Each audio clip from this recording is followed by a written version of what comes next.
So what's up mga kapitsolo? So ito na, gabing-gabi na no. So may gagawin tayong emergency repair no, dahil yung top box natin kumalas. Hopefully no na makakita kayo ito dahil gabing-gabi na, sobrang dilim. So buti nandito si Brad Jubans na may backup tools at may backup na pinakamurang power tools na powerful din. So ito yung issue ng plastic top box no. So ang gagawin natin, kakalasin muna natin to dahil mag power drill tayo nito para ma-secure natin ang top box na hindi na siya aalog at saka hindi na siya mahuhulog sa pagbiyahe natin. Anyways, kung bakit kong napag-isipan na mag-reinforce ng top box ko is because I will explain later pagkatapos namin nito na mag-field repair. So, I'll see you later.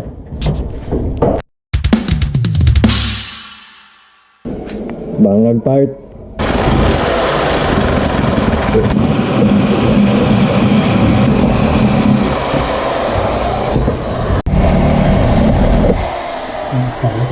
Unfortunately, yung butas ay hindi pa ganong kalaki at isa lang tool bit na meron tayo dito. So mag-upawangwang style ang gamitin natin para ma-shot natin yung bolt no, yung tornilyo. Yeah, gamay lang ang wangwang.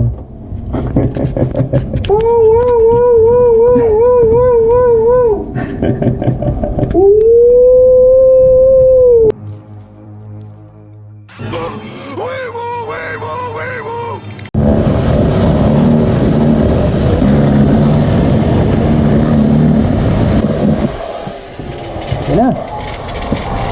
Swap. Oh, ayan na guys, pasok na. Pasok na din ang ating tornilyo no. Pwede na natin ito na ma-reinforce no. Salamat kay Brother Jubans at mayroon siyang powerful na power tools. So ito yung ginawa namin guys no? So bumili ako ng 2 bolt, tapos may 2 nut pa dito sa ilalim, isa bawat bolt at 4 na crash washer para maproteksyonan natin ng ating plastic na hindi siya mag-crack. Okay. So ito yung solusyon natin para hindi na talaga makalampag ang top box natin at hindi na din siya aalog kung sakali man na dadaan tayo sa mga sungka dito sa agusan. So ito mas kampante na ako at safe na ako na makauwi no, na hindi na magdadalawang isip na kung kakalampag ba or bibitaw ba yung box sa biyahe dahil may 2 bolt naman na nakalagay. Kasi ang nangyari sa akin, yung patungo na ako ng bayugan kapag labas ko ng Sibagat is biglang bumitaw ang box ko. Buti na lang is nahawakan ko pa. Tapos yung speed ko sa pagbiyahe is around 80 kilometers per hour. So ang nasalo ko pa sa left hand ko, yung left arm ko, ang box, tapos yung right hand ko is wala na, busy na sa throttle, tapos hindi na ako makapag-clutch no? Sige bro, hindi na ako makapag-clutch dahil ang isang kamay ko ay humahawak na sa box. So ang ginawa ko nagtagol ako sa nag-kill switch ako sa motor para lang na makahinto ko safely na hindi mamatay ang na makahinto ako safely. Tapos kinabit ko ulit ang box, tapos ayun, nagdahan-dahan na ako na magmotor hanggang sa makarating ako dito. So ngayon ito na ginawa namin no. So yan, ito ang bagong engineered by Brother Jubans. So ito ang solusyon natin para sa mga naka-plastic na top box. 100% walang alog, walang kalampag at 101% na worry free. Kung sakaling babiyahe kayo ng malayo, ito na ang security ninyo. So yung sa mga may top box dyan na plastic kagaya sa akin, ito na yung gagawin ninyo. Lagyan nyo na lang ng 2 tornilyo, no? At least, no? 2 tornilyo, 2 nut at 4 na washer.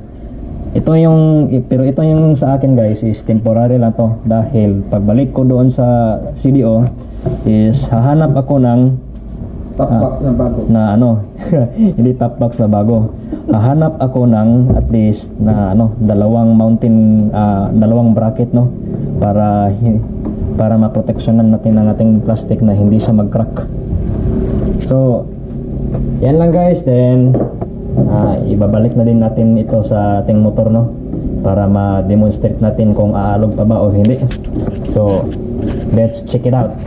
Tapos na itabi. So ito guys, ito yung main issue ng plastic top box, no, kung bakit ko napag-isipan na i-reinforce natin ang kaniyang locking mechanism para sa increase factor of safety, at saka hindi na tayo mag-iisip kung kakalampag na bang box natin sa biyahe.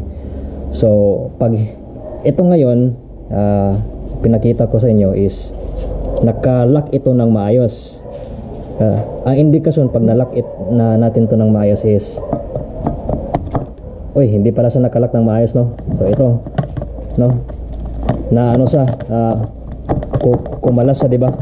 So pag kumalas siya, anytime pwede ito bibitaw itong box natin sa ating motor. So kaya natin nilagyan ng additional na reinforcement na mga bolts para hindi na talaga siya kakalampag, no. So ito kahit alog, hindi na talaga siya alog dahil sa mga bolts na nilagay natin. Hindi na susian. Kahit hindi na ito susian.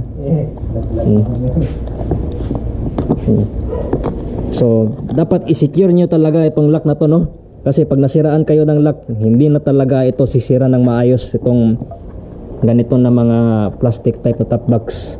So ugaliin ninyong i-double check ninyo kung na-lock ba ninyo ng maayos, otherwise bibitaw ito sa pagbiyahe ninyo, no. So buti na lang is nakahanap ako ng bolts, nakahanap ako ng nut at washer, tapos may kasama pa ako dito na tumulong, si Brother Jovans. May tools siya, no, may tools at wrenches na size 14 para maikabit natin itong reinforcement. So ito guys, dapat ma-lock nyo talaga ito ng maayos, no, dapat nyo talaga yan ma-lock ng maayos. So ganito na po yan guys, hindi na tao bibitaw talaga yan pag aalog, no. Kunting ganyan lang, wala, bukas na yan. So I think para matotoo talaga yung sinabi nito ni Brad Jovans, no, baka bibili ako ng bagong box or bumili na lang siguro ako ng bagong lock. So yan lang muna guys ang update ko. So thank you sa panonood, and I'll see you on my next vlog, no. Shalom.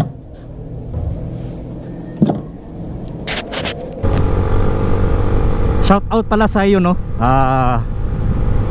Kuya RS 150. Salamat pala, nag-comment ka sa content ko. At least na-recognize kita, yung pangalan mo. Nalimutan ko yung pangalan mo. Anyways, ikaw yung sinashout out ko.